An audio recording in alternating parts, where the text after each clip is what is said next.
जय हिंद दोस्तों, welcome to उड़ान।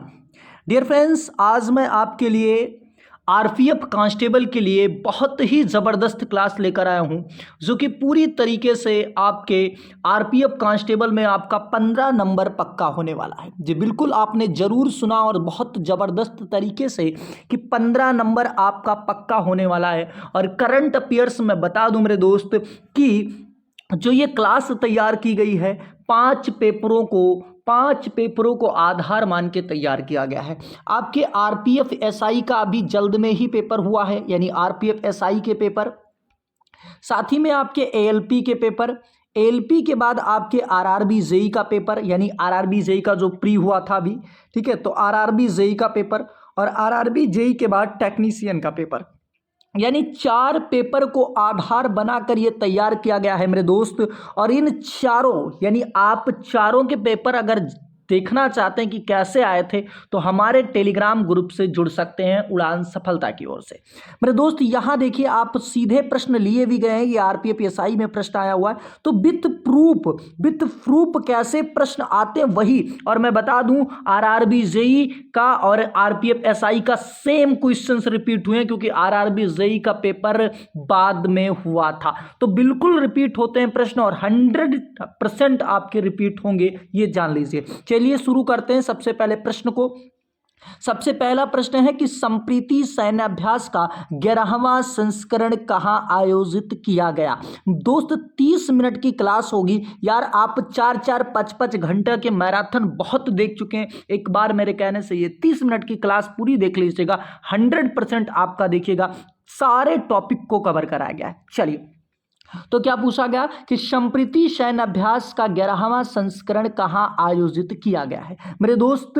तो ये आपका कहां पर आयोजित किया गया? उमरई, भारत के अंदर आयोजित किया गया। उमरई कहां पर स्थित है? तो उमरई जो है ये मेघालय के अंदर सिचुएटेड है। तो अब क्या पूछा जाता है, पैटर्न चेंज हो चुका मेरे दोस्त। अब ये नहीं पूछता कि किस किस देश के बीच में होता है, बल्कि ये पूछा जा रहा है कि कहां पर आयोजित किया गया था। आइए देख लीजिए, प्रूफ भी देख लीजिए दोस्त। देखिए, ये सारे प्रश्न जो आपके दिख रहे हैं यहां पर, ये प्रश्न कहां पर आए? तो ये प्रश्न मेरे दोस्त आपके, ठीक है, चलिए देखिए प्रश्न की बात करते हैं। तो ये आपके आरपीएफ एसआई में आया था कि सदा तंसिक, जो कि सऊदी अरब और भारत के बीच में होता है, इसका आयोजन कहां पर किया गया था? तो ये महाजन रेंज राजस्थान के अंदर किया गया था। आगे बात करते हैं कि अगला प्रश्न पूछा गया था, जो कजिंद 2024 का 8वां संस्करण है, ये कहां पर आयोजित किया गया था? तो जो कजिंद है ये औली उत्तराखंड के अंदर आयोजित किया गया था। आइए अब हम सारे एक साथ में कवर कर लेते हैं। चलिए, अब आपके मन में एक ख्याल आ रहा होगा कि सर जो मैराथन है ये 4 घंटे 5 घंटे, देखिए 30 मिनट में 4 घंटे की चीज इस तरीके से दे रहा हूं। अब यही चीज अगर मैं ये क्लास में एक एक करके लिखता ना मेरे दोस्त, तो शायद मेरे भी 4 घंटे लगते। ऑलरेडी जो लिखे हुए हैं इसीलिए लिखे हुए हैं ताकि मैं बूस्टर डोज आपको दे सकूं। सबसे पहले बात करते हैं कि 11वां सैनिक युद्धाभ्यास 2024 में आयोजित किया गया, 25 में अभी नहीं हुआ, तो भारत और श्रीलंका के बीच में होता है, जो कि ऑलरेडी आपको पता होगा। तो ये कहां पर आयोजित किया गया? विशाखापट्टनम में आयोजित किया गया। अब बच्चे क्या करते हैं, ये चीज याद करेंगे, ये चीज याद करेंगे और कहेंगे कि मेरा युद्धाभ्यास ऑलरेडी क्लियर है। नॉट क्लियर दोस्त, वो क्लियर नहीं है। तो कहां पर आयोजित किया गया है? सिलनेक्स युद्धाभ्यास विशाखापट्टनम के अंदर आयोजित किया गया। अब बात करते हैं सिनबेक्स, ठीक है, सिनबेक्स जो होता है ये 2024 में आयोजित किया गया। कहां पर? तो ये भैया भारत और कंबोडिया के बीच में आयोजित किया जाता है, जो कि पुणे में आयोजित किया गया। आगे बात करते हैं अगले पर, 13वां अग्निवैरियर की बात करें तो ये भारत और इंडोनेशिया के बीच में आयोजित किया जाता है, जो कि महाराष्ट्र के अंदर आयोजित किया गया। आगे बात करते हैं तीसरा, ऑस्ट्रा हिंद। जो ऑस्ट्रा हिंद है ये किसके किसके बीच में? भारत और ऑस्ट्रेलिया के बीच में आयोजित किया जाता है। और मेरे दोस्त ये कहां पर आयोजित किया गया? तो ये भी पुणे महाराष्ट्र के अंदर आयोजित किया गया। तीनों एक साथ मैंने कर दिया है, तो तीनों देख लीजिए जो महाराष्ट्र के अंदर आयोजित किया गया। आगे बात करते हैं सिम्बेक्स की। तो सिम्बेक्स जो होता है ये भारत और सिंगापुर के बीच में आयोजित किया जाता है, और ये भी कहाँ पर आयोजित किया गया, ये भी विशाखापट्टनम के अंदर आयोजित किया गया। तो आपका सिलिनेक्स भी कहाँ पर आयोजित किया गया, सिलिनेक्स भी आपका विशाखापट्टनम में, और सिम्बेक्स भी आपका विशाखापट्टनम में। आगे बात करते हैं कि नसीम अल बहर जो है 2024 में ये भारत और ओमान के बीच में आयोजित किया जाता है, जो कि गोवा के तट पर आयोजित किया गया। कहाँ पर आयोजित किया गया मेरे दोस्त, गोवा के तट पर आयोजित किया गया, गोवा के तट पर आयोजित किया गया। आगे बात करते हैं 20वां युद्धाभ्यास 2024 की बात की जा रही है। तो 20वां युद्धाभ्यास जो 2024 है ये किस किस के बीच में, तो भारत और अमेरिका के बीच में होता है, और ये कहाँ पर आयोजित किया गया, तो ये भी राजस्थान के अंदर आयोजित किया गया। आगे बात कर लेते हैं अगले पॉइंट्स पर। आगे बात करें दोस्त कि 16वां नोमोडिक एलिफेंट। तो जो नोमोडिक एलिफेंट है ये कहाँ पर है, ये कहाँ पर आयोजित किया जाता है, तो ये आपके उमरई में ही आयोजित किया जाता है, जो कि भारत और मंगोलिया के बीच में आयोजित किया जाता है। किसके बीच में, भारत और मंगोलिया के बीच में संयुक्त सैन्य अभ्यास होता है, जो कि उमरई मेघालय के अंदर आयोजित किया जाता है। आगे बात करते हैं 13वां अभ्यास मैत्री। जो अभ्यास मैत्री ये कहाँ पर आयोजित किया जाता है, तो ये भी भारत और थाईलैंड के बीच में आयोजित किया जाता है, जो कि उमरई मेघालय के अंदर आयोजित किया गया। तो अगर इसका आप स्क्रीनशॉट चाह रहे हैं या पीडीएफ चाह रहे हैं तो हमारे टेलीग्राम ग्रुप से जुड़ जाइए। चलिए अगले प्रश्न की बात करते हैं। यहाँ पर सारी नियुक्तियां क्लियर हो जाएंगी कि हाल ही में मुख्य न्यायाधीश कौन नियुक्त किए गए हैं। तो बड़ा आसान क्वेश्चन है आपके लिए जो पढ़ा हुआ है, यानी Sanjeev Khanna is the correct answer हो जाएगा बी ऑप्शन। आइए सारे नियुक्तियों को एक चार्ट पे एक फ्लो में कवर कर ले रहे हैं। यहाँ पर सारी नियुक्तियों को कवर कर लिया गया। सबसे पहले हम बात करते हैं महान्यायवादी यानी अटॉर्नी जनरल ऑफ इंडिया की बात करें तो अटॉर्नी जनरल ऑफ इंडिया कौन है, आर वेंकट रमणी हो जाएंगे, आर वेंकट रमणी हो जाएंगे। मुख्य न्यायाधीश सर्वोच्च न्यायालय की अगर बात करें तो संजीव खन्ना हो जाएंगे। इसके बाद नियंत्रक एवं महालेखा परीक्षक यानी कैग भी चेंज किए गए हैं, यानी अभी जल्द में ही इनका नियुक्ति किया गया है। तो जो आपके कैग हो जाएंगे वो संजय मूर्ति हो जाएंगे। आगे बात करते हैं कि वायुसेना अध्यक्ष, तो वायुसेना अध्यक्ष भी आपके जल्द में ही बनाए गए हैं। कौन बनाए गए हैं, ये आपके अमरप्रीत सिंह। कौन से नंबर के बनाए गए हैं, तो 28वें नंबर के बनाए गए हैं। आगे बात करते हैं नेता विपक्ष कौन है लोकसभा में, तो जो नेता विपक्ष है लोकसभा के वो आपके राहुल गांधी हो जाएंगे। आगे बात करते हैं गवर्नर जनरल आरबीआई, आरबीआई के गवर्नर जनरल अभी जल्द में ही निर्वाचित हुए हैं यानी बनाए गए हैं, तो ये आपके संजय मल्होत्रा हो जाएंगे। तो दो चीज पर आपको प्रॉब्लम्स होगी वहां पर, तो ये क्या हो जाएगा, संजय मल्होत्रा हो जाएगा। आगे बात करते हैं 16वें वित्त आयोग का अध्यक्ष किसे बनाया गया मेरे दोस्त, तो 16वें वित्त आयोग का अध्यक्ष बनाया गया अरविंद पनगड़िया को। आगे बात करते हैं अध्यक्ष लोकपाल कौन है, तो अजय मानिक राव खान है। ठीक है, अजय मानिक राव खान हैं जो कि आपके लोकपाल के अध्यक्ष हैं। अगर बात करें कि अध्यक्ष एवं सीओ, रेलवे बोर्ड के अध्यक्ष एवं सीओ कौन बने हैं, तो भैया रेलवे बोर्ड के जो अध्यक्ष एवं सीओ बने हैं वो आपके सतीश कुमार बने हैं। कौन बने, सतीश कुमार बने हैं। आगे बात करते हैं कि राष्ट्रीय महिला आयोग की अध्यक्ष कौन बनी है, तो विजया किशोर राहटकर बनी है। विजया किशोर राहटकर को बनाया गया है राष्ट्रीय महिला आयोग का अध्यक्ष। मेरे दोस्त अब आप बताइएगा क्या क्लास कैसी है, आपको खुद दिख रहा होगा यार कि हर चीज को कवर किया गया है। ठीक है, और ऐसा नहीं है, ये सारे प्रश्न जो पूछे गए हैं आपके आरपीएफ एसआई के प्रश्न, मैं तो कह रहा हूं ना दोस्त, आप टेलीग्राम ग्रुप पे आइए, चारों पेपर मैंने शेयर कर रखा और चारों पेपर को देखिएगा। आरआरबी जेई के पेपर को, एलपी के पेपर को और टेक्नीशियन के पेपर को, आरपीएफ एसआई के पेपर को फिर देखिएगा। एक मंथ के अंदर ही हुआ, इतना रिपीटेड क्वेश्चन आया मैं बता नहीं सकता। आइए बात करते हैं अगले पॉइंट्स पे। चलिए अगला प्रश्न है भैया मेरे कि क्या पूछा गया कि घर घर राशन योजना, घर घर राशन योजना किस सरकार के द्वारा शुरू किया गया है, तो इसका आंसर मेरे दोस्त कमेंट बॉक्स में आपको देना है, कमेंट बॉक्स में देना है। और आइए बात कर लेते हैं जो 2024 और 25 के लिए बहुत ज़्यादा जरूरी है। सबसे ज़्यादा तो आरपीएफ एसआई में 2021 में जितने भी योजनाएं शुरू की गई हैं वो योजनाएं आपके पेपर में पूछी गई हैं। तो 2021 के योजनाओं को देख के जाना है जो कि सेंट्रल के द्वारा शुरू की गई यानी केंद्र सरकार के द्वारा शुरू की गई। चलिए आगे बात करते हैं कि निजुता मोइना योजना, ये बहुत ज़्यादा जरूरी है जो कि असम सरकार के द्वारा शुरू की गई है। आगे बात करते हैं मुख्यमंत्री मैया सम्मान योजना, जो मुख्यमंत्री मैया सम्मान योजना है झारखंड सरकार के द्वारा शुरू की जाती है। मुख्यमंत्री माझी लड़की बहन योजना आपके लिए बहुत ज्यादा जरूरी है मेरे दोस्त। तो ये किसके द्वारा, ये महाराष्ट्र सरकार के द्वारा शुरू की जाती है। कुल्हाड़ी बंद पंचायत अभियान ये राजस्थान सरकार के द्वारा, और इंदिरा अम्मा आवास योजना ये तेलंगाना सरकार के द्वारा शुरू की जाती है। सड़क सुरक्षा बल जो है ये किसके द्वारा, पंजाब सरकार के द्वारा शुरू किया जाता है।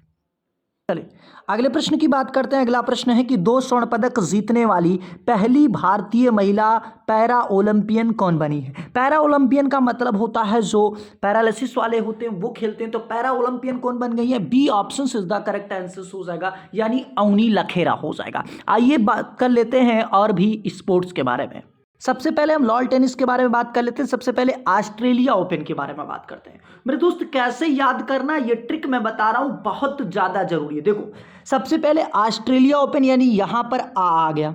यूएस ओपन को हम अमेरिका ओपन कह सकते हैं, बोलो हाँ कह सकते हैं। तो अमेरिका ओपन को हम, यूएस ओपन को अमेरिका, तो जहां पर आ यानी ऑस्ट्रेलिया ओपन और अमेरिका ओपन, ये दोनों ओपन जो पुरुष में जीता है वो किसने जीता है, वो यानिक सिनर ने जीता है। किसने जीता है, यानिक सिनर ने जीता है। किसने जीता मेरे दोस्त, यानिक सिनर ने जीता है। यानी यहां भी आ गया, यहां भी आ गया। तो जो आ वाले होंगे ऑस्ट्रेलिया ओपन और अमेरिका ओपन, इसको यूएस मत बोलिए, अमेरिका बोलिए। तो ऑस्ट्रेलिया ओपन और अमेरिका ओपन ये दोनों किसने जीता है, ये आपके यानिक सिनर ने जीता है। अब ये चीज याद हो गया। अब लेडीज को याद कर लीजिए। देखिए यहां भी आ आता है और यहां भी आ आता है, यानी ऑस्ट्रेलिया ओपन आर्यना सबालेका ने जीता है, और आपके अमेरिका ओपन को भी किसने जीता है, आर्यना सबालेका ने जीता है। तो ये क्लियर हो गया। ऑस्ट्रेलिया ओपन की बात करें और अमेरिका ओपन, दोनों पुरुष में किसने जीता, यानिक सिनर ने जीता, यानिक सिनर ने जीता। अगर बात करें कि महिला में किसने जीता, तो आर्यना सबालेका ने जीता है। अब बात करते हैं पुरुष युगल में, बहुत ज्यादा जरूरी क्योंकि भारतीय मूल के हैं। तो रोहन बोपन्ना और एबडन, ठीक है, मैथ्यू एबडन ने, ठीक है, पुरुष युगल में जीता। ये आपके लिए पता होना चाहिए। आगे बात करते हैं अगले टेनिस पर। चलिए अब बात करते हैं फ्रेंच ओपन और विंबलडन, ठीक है, विंबलडन। फ्रेंच और विंबलडन की बात करें तो दोनों जीता है कार्लोस अल्काराज ने। किसने जीता मेरे दोस्त, कार्लोस अल्काराज ने जीता है। फ्रेंच ओपन भी कार्लोस अल्काराज ने जीता है और विंबलडन भी कार्लोस अल्काराज ने जीता है, ठीक है। अब देखिए यहां पर आपको यह पता होगा कि आर्यना नहीं हो सकती, क्योंकि आ जहां पर आएगा वहीं आर्यना है। तो यहां पर क्या हो जाएगा, एक बार कार्लोस के साथ कौन हो जाएंगी, इगा स्विएटेक हो जाएंगी, इगा स्विएटेक हो जाएंगी। कौन हो जाएंगी, इगा स्विएटेक हो जाएंगी। और विंबलडन की बात करें तो विंबलडन में महिला कौन हो जाएगी, देखो यहां बा है, यहां बा है, यहां भी बारबोरा, बी है बारबोरा, ठीक है। तो यहां से रिलेट कर लेना है, विंबलडन किसने जीता, बारबोरा क्रेजिकोवा ने जीता। बस आपको क्लियर होगा, केवल इसी में दिक्कत होगा तो इनको आप मार सकते हैं, बारबोवा क्रेजिकोवा, विंबलडन बारबोरा, यहां भी बा है और यहां भी बा, याद हो गया होगा। आइए बात करते हैं अगले प्रश्न पर। आगे बात करते हैं हम सूचकांक की बात करते हैं मेरे दोस्त की। 20 मार्च 2024 को जारी विश्व खुशहाली रिपोर्ट में भारत का क्या स्थान है। आरपीएफ में आया हुआ है मेरे प्रश्न दोस्त। तो बताना है कि 20 मार्च 2024 को जारी विश्व खुशहाली रिपोर्ट में भारत का कौन सा स्थान है। तो खुशहाली में जो भारत का स्थान है वो 126 नंबर पर भारत है। कितने नंबर पर है, 126 नंबर पर भारत है। अगर बात करें टॉप पर कौन है, तो मेरे दोस्त टॉप पर कौन हो जाएगा, फिनलैंड हो जाएगा। कौन हो जाएगा, फिनलैंड हो जाएगा। आइए बात कर लेते हैं सारे सूचकांक पर। ये चार्ट देखिए, अगर मैं चार्ट लिख के ना रखूं मेरे दोस्त ना, तो 30 मिनट नहीं है, 5 घंटे की क्लास है, समझ लीजिए। सबसे पहले हम बात करते हैं कि वैश्विक प्राकृतिक संरक्षण सूचकांक 2024 में तो भारत का 176वां रैंक है। कौन सा रैंक है मेरे दोस्त, 176वां रैंक है, जिसमें 180 देशों को शामिल किया गया है। कितने देशों को शामिल किया गया, 180 देशों को शामिल किया गया। अगर टॉप की बात करेगा तो लग्जमबर्ग हो जाएगा। आइए बात करते हैं वैश्विक भूखमरी सूचकांक 2024 की, और भूखमरी सूचकांक में जो भारत का स्थान है वो 105वां है, ठीक है। कितना है, 105वां है। 127 देशों की क्या की गई थी, 127 देशों की तुलना की गई थी, जिसमें 105 नंबर पर भारत है। अगर टॉप पे बात करें तो सबसे ज़्यादा भुखमरी कहाँ देखने को मिलती है, बेलारूस में देखने को मिलती है। आगे बात करते हैं आर्थिक स्वतंत्रता सूचकांक 2024 की। तो आर्थिक स्वतंत्रता सूचकांक 2024 में जो भारत का स्थान है वो 84 नंबर पर भारत है और ये फ्रेजर इंस्टीट्यूट के द्वारा जारी किया जाता है। टॉप पर आपका हांगकांग हो जाएगा।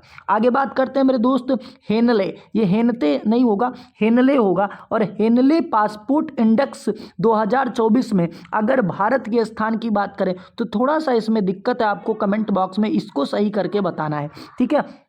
कौन सा स्थान हो जाएगा, तो हेनले पासपोर्ट इंडेक्स में 195 देशों में सिंगापुर टॉप पर है। आगे बात करते हैं मेरे दोस्त की वैश्विक शांति सूचकांक में भारत का कौन सा स्थान है, तो भारत 116 नंबर पर है शांति सूचकांक में और टॉप पर जो है वो आइसलैंड हो जाएगा।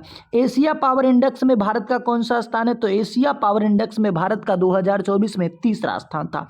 वैश्विक नवाचार सूचकांक की बात करें तो भारत का 39वां स्थान है, बौद्धिक, ठीक है, विश्व बौद्धिक संपदा के द्वारा जारी किया जाता है। अगर बात करें कि ग्लोबल जेंडर गैपिंग सूचकांक में भारत का कौन सा स्थान है, तो 129 नंबर पर भारत है ग्लोबल जेंडर गैपिंग में, ठीक है। आगे बात करते हैं विश्व प्रेस स्वतंत्रता सूचकांक में। तो प्रेस स्वतंत्रता सूचकांक में जो भारत का स्थान है वो 159 नंबर पर है, ठीक है मेरे दोस्त। ये वो क्लास है जिसको आप 2 से 3 बार देखिए, 30 मिनट की 30 मिनट की क्लास है।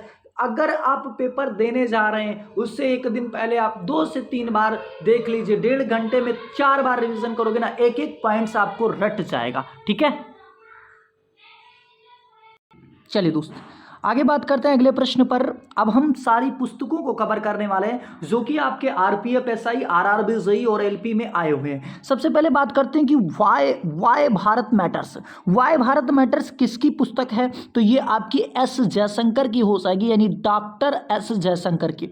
अब तुम्हें प्रूफ चाहिए क्योंकि बिना प्रूफ के तो तुम कुछ करोगे नहीं दोस्त। देखिए ये आपके आरपीएफ एसआई में आया हुआ, ये आपके आरपीएफ एसआई में आया हुआ। देखिए सबसे पहले बात करते हैं द पैलेस ऑफ इल्जियंस, ठीक है। इल्जियंस थोड़ा दिखता नहीं इसमें, ठीक है, इल्जियंस। तो ये पुस्तक किसकी है, चित्रा बनर्जी की है। किसकी है, चित्रा बनर्जी की है। आगे बात करते हैं, अगला कहानी पुस्तक है द एंड ऑफ इमेजिनेशन, या इंग्लिश में देख लीजिए द एंड ऑफ इमेजिनेशन पुस्तक किसकी है, तो अरुंधति राय की है। 3-4 लेखक आपके लिए बहुत ज़्यादा जरूरी है। सबसे पहले आपकी अरुंधति राय, दूसरा आपके अरविंद अडिगा, तीसरा आपके, ठीक है, तो ये 2-3 आपको आगे मैं बताऊं, सलमान रुश्दी। ये सारे जो लेखक हैं बहुत ज़्यादा जरूरी है एग्जाम्स पॉइंट से। आगे बात करते हैं 2024 के टॉप पुस्तक के बारे में।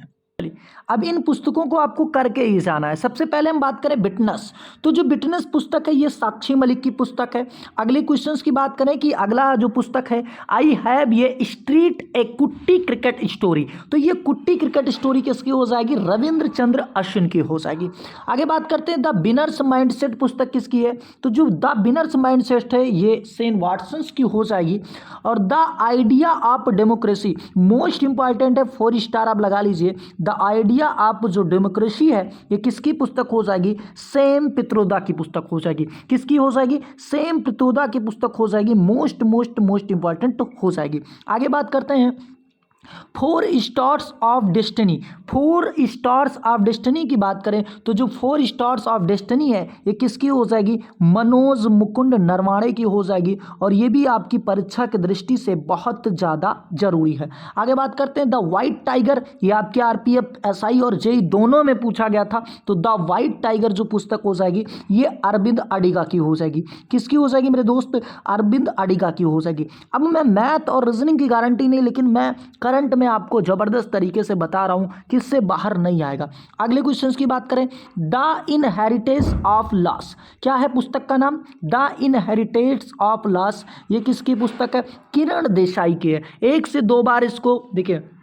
पहली बात तो यार सब्सक्राइब करके या इसको कहीं शेयर मार दीजिए ताकि आप बाद में देख सकें, नहीं तो ये जो वीडियो है गायब हो जाएगी। इतना बड़ा तो भी चैनल है नहीं मेरे दोस्त, लेकिन कंटेंट ना बहुत ज़्यादा, 10 दिन पे कंटेंट लाता हूँ लेकिन ज़बरदस्त लाता हूँ, ठीक है। आगे बात करते हैं कि women freedom fighters of India, Sanjay Yadav की पुस्तक हो जाएगी। और rays and ways of Indian culture, ये हो जाएगी आपके डीपी दुबे की पुस्तक। आगे बात करते हैं, चलिए तो ये सारे प्रश्न आपके आए हुए हैं। अगर आपने आरपीएफ एसआई का पेपर देखा होगा तो आपको पता होगा कि ये सारे प्रश्न जरूर आए हुए हैं। ठीक है, the end of imagination Arundhati Roy की हो जाएगी। इसके बाद द पैलेस ऑफ एंजलिस, ठीक है, इल्यूजिस, तो ये चित्रा बनर्जी की अभी मैंने बताया। और ये सिग्निफिकेंस ऑफ विमानन एंड गोपुरम, ये किसकी हो जाएगी, डॉक्टर बी गणपति स्थापति की हो जाएगी। आगे बात करते हैं अगले पर। चलिए अब बात करते हैं चक्रवात के बारे में। सबसे पहले हम बात करते हैं कि हाल ही में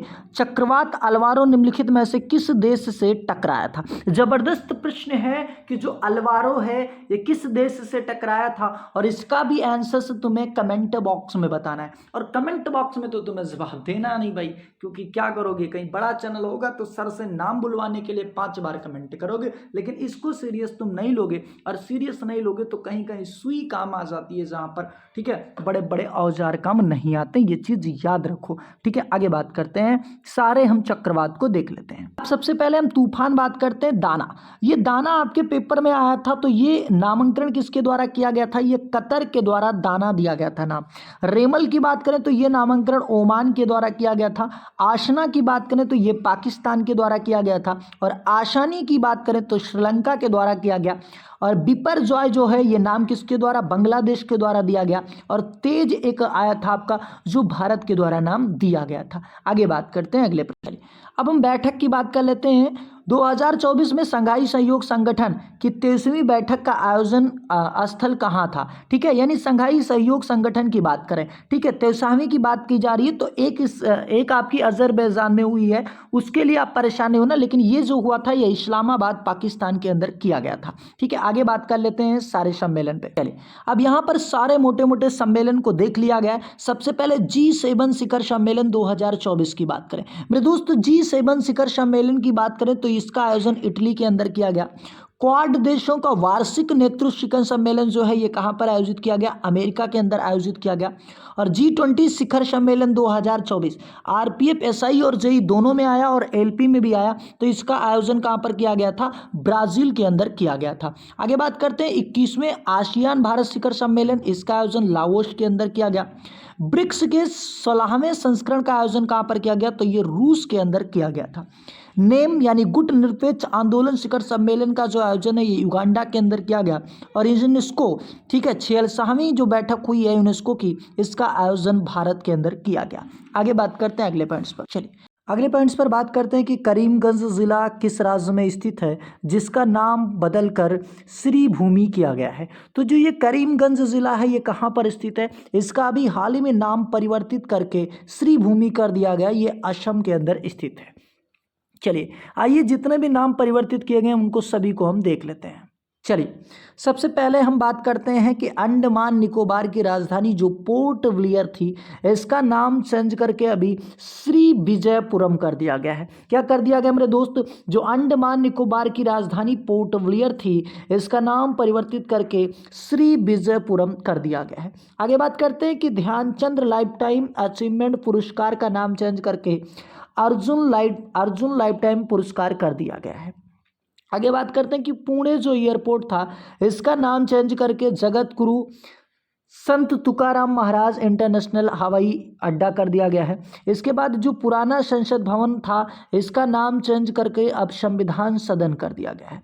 खेलो इंडिया जो महिला लीग थी इसका नाम चेंज करके अस्मिता महिला लीग कर दिया गया है। आगे बात करते हैं अगले प्रश्न पे। चलिए अब मेंस पॉइंट्स आप हम देख लेते हैं। सबसे पहले अगर आपको 77वां बाफ्टा पुरस्कार के बारे में पूछे या आपसे 96वां आइस्कर पुरस्कार के बारे में बात करें, यानी आपसे पेपर में बाफ्टा पुरस्कार पूछेगा या आइस्कर पुरस्कार पूछेगा, जैसे आपसे प्रश्न बन सकता है कि 77वें बाफ्टा पुरस्कार में सर्वश्रेष्ठ फिल्म का पुरस्कार किसे दिया गया, तो उसके लिए भी ओपनहाइमर हो जाएगा। और पूछे कि 96वें आइस्कर पुरस्कार में सर्वश्रेष्ठ फिल्म का पुरस्कार से दिया गया, तो उसका भी, यानी जो 77वां बाफ्टा पुरस्कार है और आइस्कर पुरस्कार है वो सेम, यानी सेम चीजें मिली हुई हैं। तो आपको क्या पता होना चाहिए, किसमें दोनों में जो सर्वश्रेष्ठ फिल्म है वो ओपनहाइमर हो जाएगी।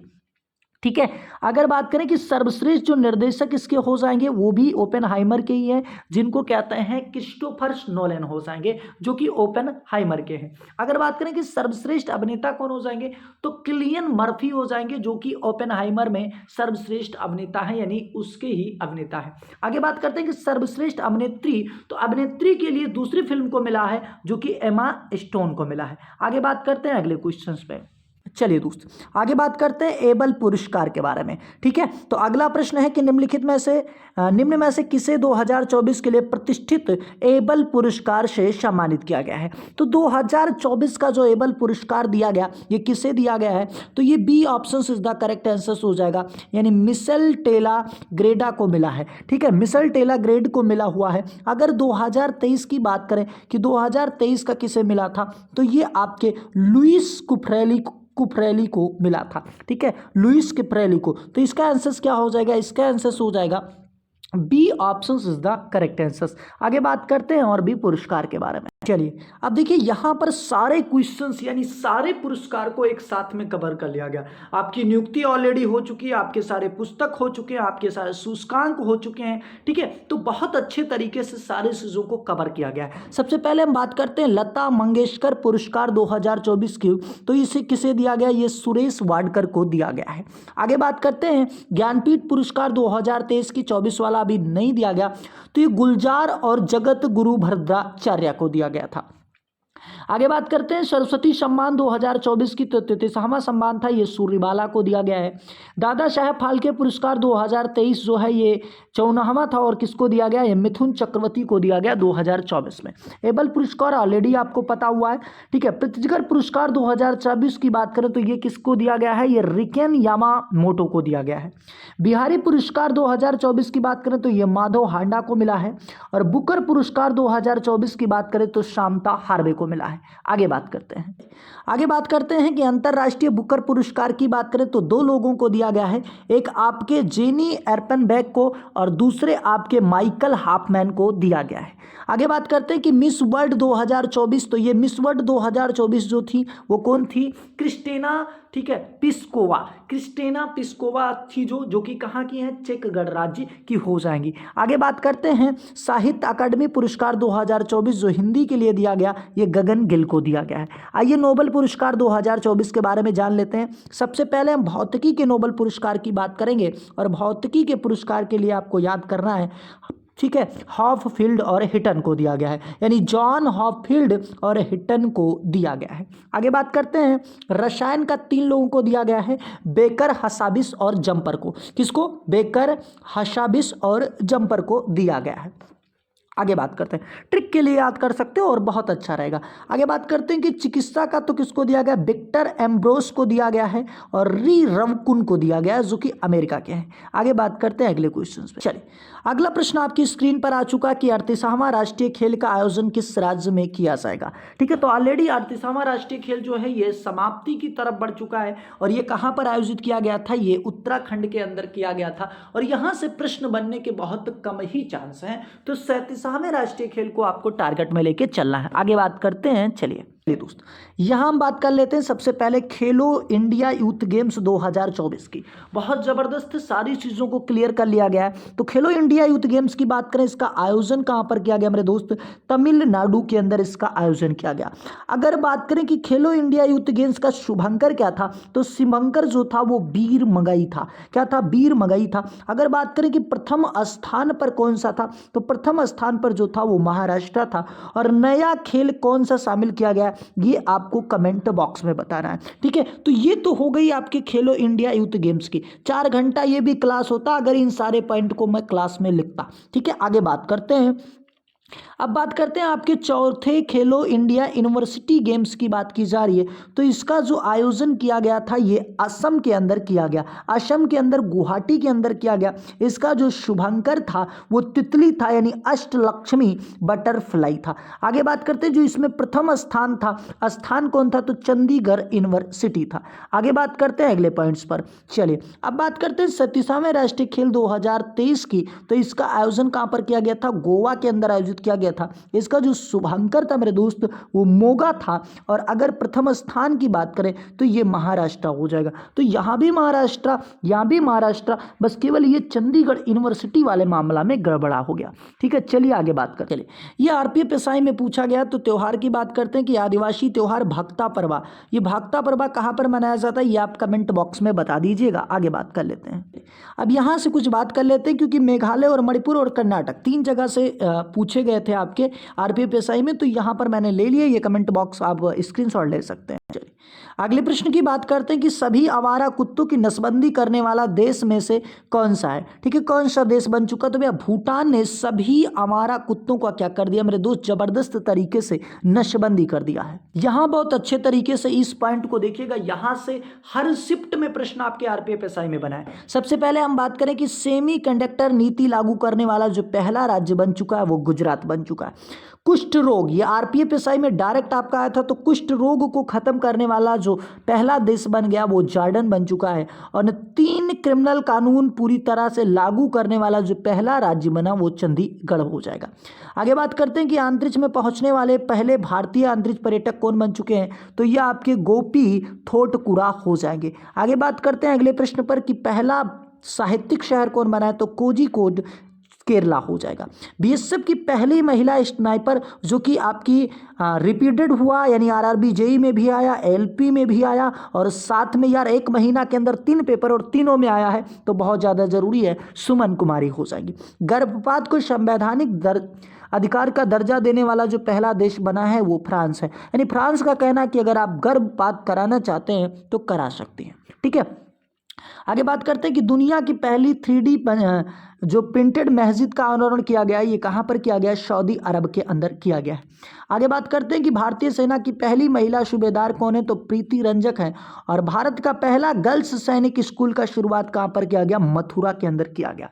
तो आज के लिए इतना ही दोस्त, एक वीडियो आपकी यानी कल आ जाएगी, 3 मार्च को आपका आ जाएगा, और 3 मार्च को जो वीडियो आएगी वो पूरे एनालिसिस के आधार पर आएगी मेरे दोस्त। तो तैयार रहिएगा, चैनल को आप सब्सक्राइब कर लीजिए और बेल आइकन को ऑन रखिए, ताकि जब अगली वीडियो आए तो आपको उसका नोटिफिकेशन मिल सके। और दोस्त मैं बता दूं, इस वीडियो को 2 से 3 बार रिवीजन करके जाओगे यार, 15 नंबर तो जबरदस्त तरीके से आपके बनने वाले ही हैं। तो आज के लिए इतना ही, जय हिंद जय भारत।